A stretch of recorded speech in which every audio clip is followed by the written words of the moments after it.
mwese bivanye naho muriko muratwumviriza muri iyi ni radio PSFM y'Urwaruka mushobora kuyumva amasaha 28 kuri 28 muciye ziwe zitatu akaburungu radio PSFM akaburungu amakuru mu rurimi rw'ikirundi muyumva kuva ku munsi wa mbere gushika ku munsi wa gatanu kuri ku munsi wa kabiri w'igenekerezo rya 20 Ruhuma umwaka w'2024 amakuru y'uno munsi agizwe n'ingingo nkuru zikurikira.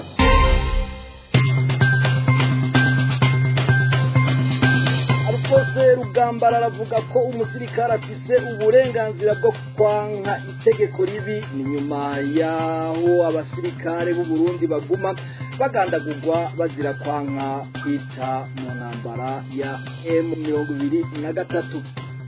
Mu mwaka uheze abantu 254 nibo bagandaguwe abandi 402 barakomereka intara za Cibitoke Gitega na Bujumbura rirare kaza imbere biri mu cegeranyo cishira hamwe APRODH. Muri aya makuru muraza kumva Maître Evariste Nkuzimana.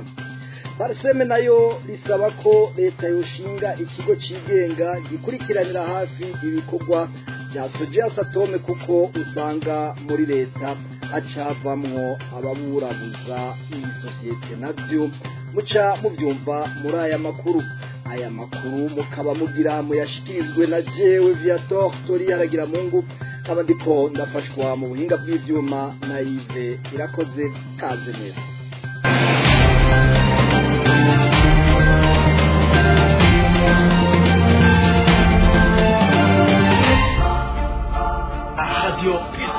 kubera ko mu ijambo ry'Imana hari ahantu handitse ngo nta kuganza kutava ku Mana. Burya butegetsi bwa CNDD-FDD Imana irabuzi uko yabitemera ko baba bari ku butegetsi bari kuba bahari. Reka ntitware no akantu mu confondre par chose ntimucanga ibintu gitwanka kwizera ijambo ry'Imana. Ijambo ry'Imana nirivugwe na Satani cyangwa rivugwe n'umuntu rizoguma ari ijambo ry'Imana. Lahore tugira tuti ivyo bafashe byo gusenga barazi ko bariko barahenda Imana barazi ko bariko barayibesha.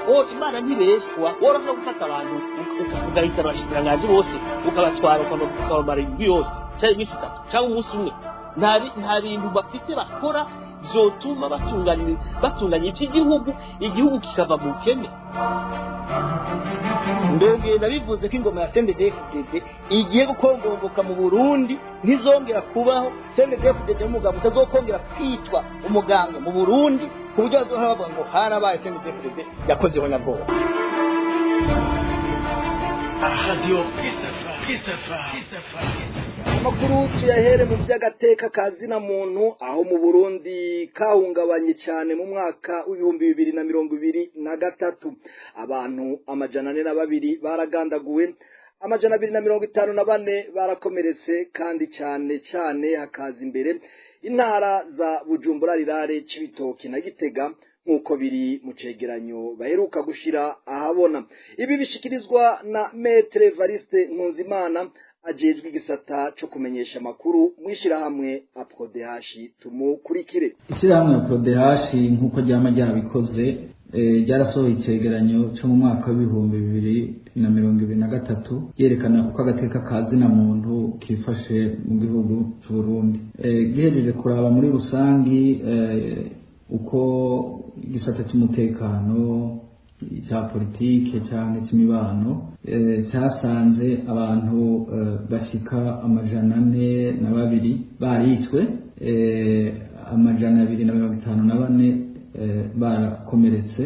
Kikaca cyerekana yuko intara za Cibitoke Bujumbura rirare Gitega arizo ziza imbere muri iryo hohoterwa.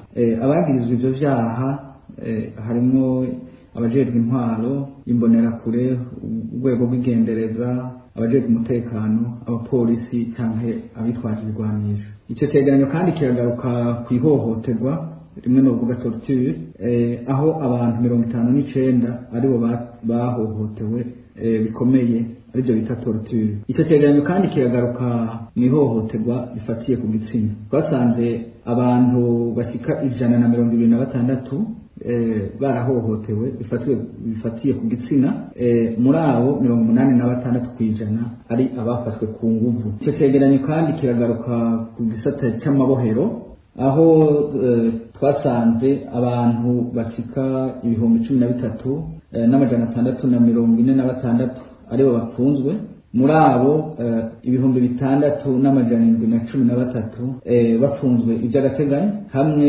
n'6,805 bafunzwe baraciriwe imanza.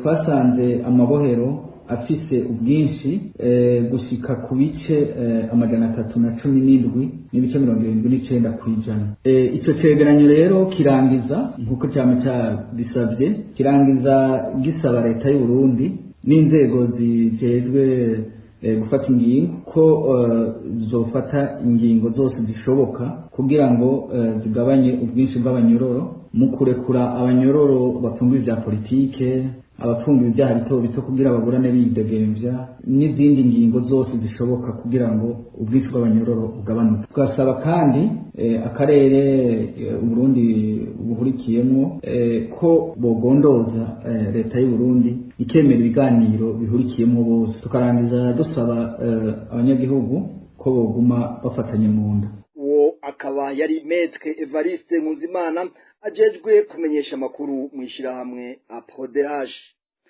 Nayo mu gihe hagize iminsi havugwa ingabo z'u Burundi zicwa zikafungwa kuko zanse kuja mu migwano muri Republika Iharanira Intwaro Rusangi ya Kongo, Alphonse Rugambarara avuga ko amategeko yemerera umusirikare kwanka itegeko ribi. Ibi Rugambarara akaba abivuze inyuma yaho kandi havugwa abasirikare barungikwa kugwanya M23 mu kinyegero, abavyanse bakarasigwayo. Tumwumvirize. Abasoda bagendayo barakwiye, nibo bakwiye kubibaza neza, bakabaza ivyo abarundi bagiye gukora hariya, ko Uburundi buguma mu ngwano kandi bufise ubukene bwinshi ni ikibazo cyane. Turabona n'ibindi no mu bindi bihugu nka muri Afrika y'Epfo, abanyepolitiki bariko barasaba ati Afrika y'Epfo abo basoda bagiye gupfa hariya kubera iki batotaha, iyo ngwano ni intumbero iyihe. Rero biragoye gutahura, ariko no terera kamo abakuru bari b'abasirikare cyane ko bokwihweza neza ico kibazo kize kigere ingaruka mbi muri aka karere ku Barundi kandi bagiye batazi ico bagiye gukora.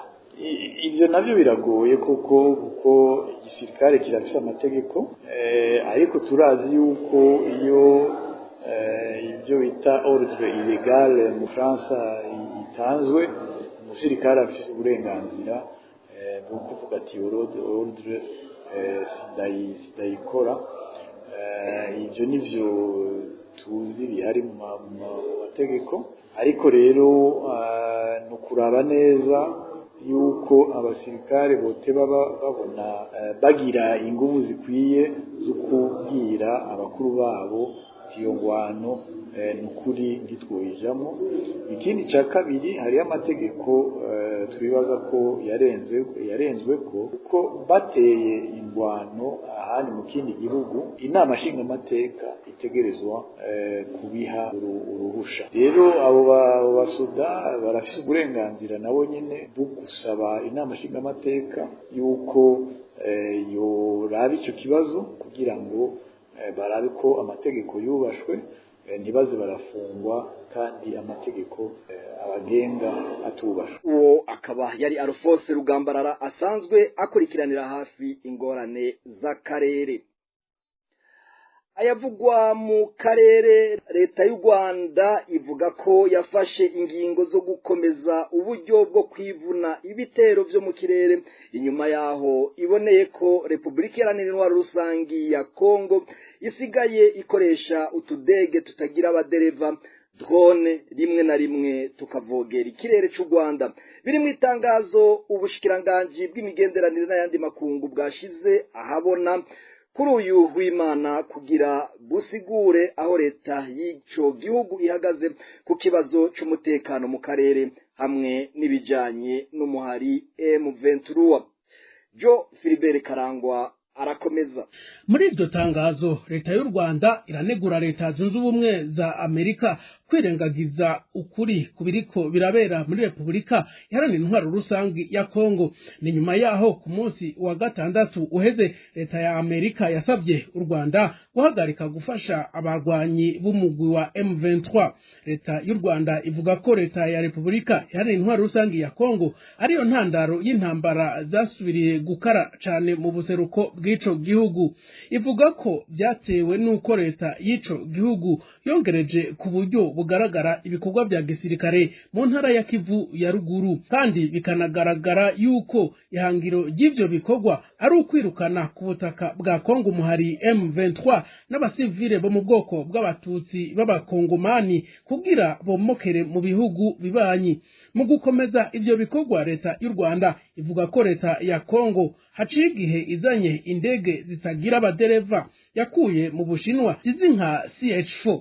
U Rwanda rukemeza ko bihora bishika izo ndege zikanavogera ikirere cago. Mu nzira zo kurondera inyishu kuri kino kibazo, leta y'u Rwanda iribaza nimba Amerika igishoboye kuba akarorero ko guhuza impande zose. Leta y'u Rwanda ikamenyesha ko nubu ishigikiye utwigoro twose two kurondera inyishu biciye mu biganiro, na cane cane ibirongowe n'umukuru w'igihugu ca Angola President Joao Lourenço. Jo Philibert Karangwa ndagukengurukire.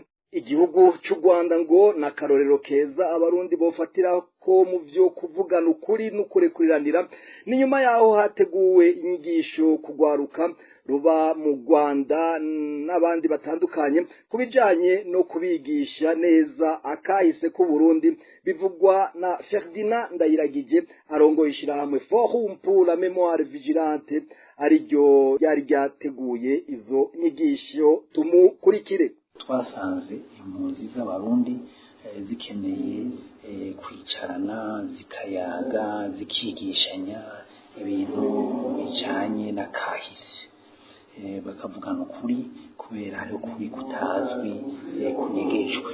Uko kuri rero niko tumaze igihe niko tumaze igihe tuganira.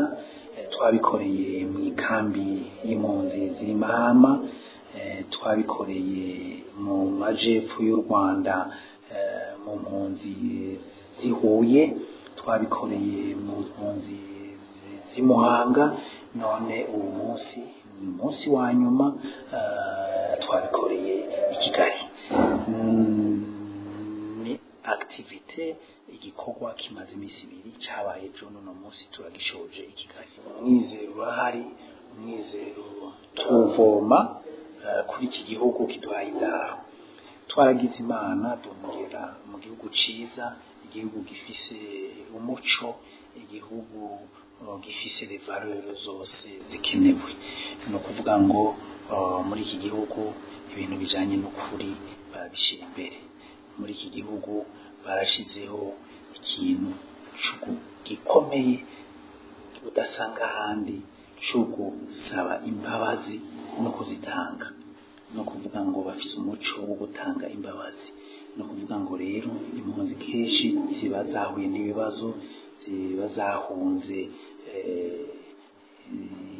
ibihugu bisanzwe zivukamo kubera ibibazo. Izo mpunzi rero zimaze gushika ngaha zirisanga kubera zisanga ari igihugu cahuye n'ibibazo, ariko ivyo bibazo zabihinduye zigaheza zikiga kubaho. Uwo akaba yari Ferdinand Ndayiragije arongoye ishirahamwe Forum pour la Mémoire Vigilante.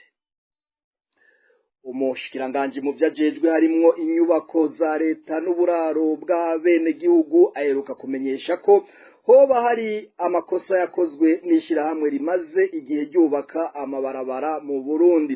Faustin Ndikumana akabona ko ahubwo harimwo ukuburabuzwa kw'iryo shirahamwe. Kurikira Faustin Ndikumana. Turavye ivy'umushikiranganje yajeje ibikorwa vya leta ari gushikiriza, tubona umengo bigira biza n'amatati hagati y'ishirahamwe Sojeya Satome ni na leta kubijanye n'amarari karubakwa.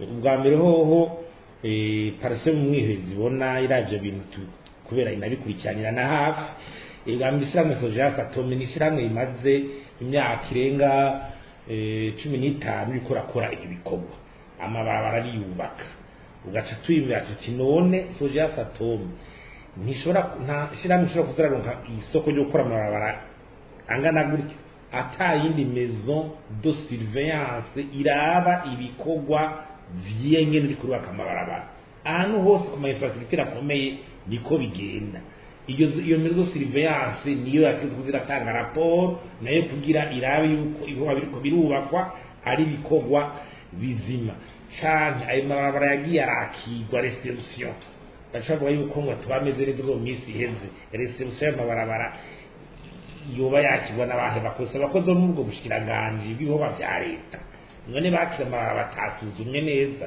niyo mezuse ntiyaba hari kugira barabire ko bimeze neza uko gusamara gutyo kunyubakwa z'igihugu kuba kwagenze gute hanyuma ikindi nuko tuzi muri ubwo by'iwacu usanga ibiture byarigaye uwo mengo ayo mashirahamwe aza gukora ibikorwa bya leta arosa amasoko umenga abakozi bakuru ba leta niyo bashaka gukuramo uburyo ubusuma iki ukamengo bayagize nk'inka yo gukama ugasanga bariko yakibina biriya bakanayagora usanga ayo mashirahamwe ariko arakora ibintu birayadindiranye jewe tukaro misima heza matozi kwa tugiye ugasanga ishirahamwe Sojeas Atome baridoga baje gukora mu ntara hawo buramatari kana kakawakibi ngo finance ibi ngo subira ibyo ugasanga ni bigenda bibaremera mu buzi bwabo bwa misi yose utavuze rero ibiture bashaka kubikuramo ikigira gatatu n'umushiranganje hani yaba abona ko bikwiye yuko cyangwa cyane ibyo Sojeas Atome batayo amafaranga nuko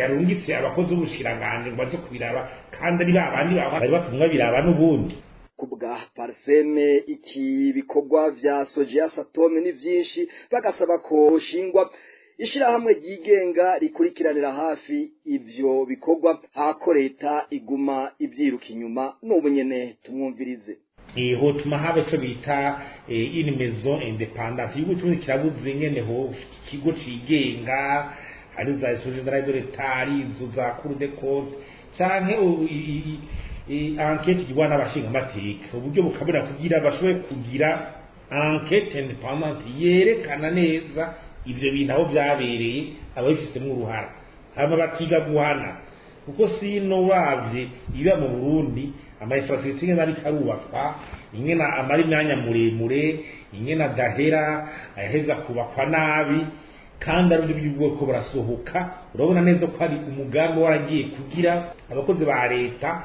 bavomwa amahera menshi ico gihe rero ivyo bigo bizerekana amatohoza yigenga byotuma n'umushikiranganje batava bimva yuko nawe kumbere yankirishira hamwe ngo azanirindi nawe bashobora gukorana ugasanga tugumye muri byanyi nawe avuga ati kumbere n'ibyo byonyorohereza canke ibintu byose naho bigenda kubura ibigo byigenga bigira amatohoza kubura bigo surveillance akurikira impuza ama infrastructure none urabona n'izindi nyubakwari za bere mu gihugu zura ngene usanga zatemye amasanda no ugasanga ari karabomoka ugasanga hari ikintu cy'ikibazo cingende inyubako za leta ariko basubira ukaraba inyubako za kene zubakwa ubukomezi zifise niyo bica bikwereka subira inyubako zubatswe kera ubukomezi bifise bari gushwe gutanga icibo n'ahandi ho ndura biraba agomba karo kara kubera les infrastructures ni kanini cyane ku buryo kugusura kureka ibyo twataye bizosanga bitugoye. Faustin Ndikumana arongoye ishyirahamwe gishinze ukangurira abarundi guhindura ingendo ibaganisha ku iterambere rirama parseme. Ni naha dusozereye amakuru twari twabateguriye nshimire mwese mwayakurikiranye kuva mu ntango zayo uruganda rwacu rwayatorokanije hamwe na Yves Irakoze yari mu buhinga bw'ivyuma nawe ndamushimire ejewe via Tortori haragira Mungu nayabashikirije ndabashimire duhane isango ku munsi w'ejo nshimira na Yves Irakoze yari mu buhinga bw'ivyuma tuvuga tuti nagahwane.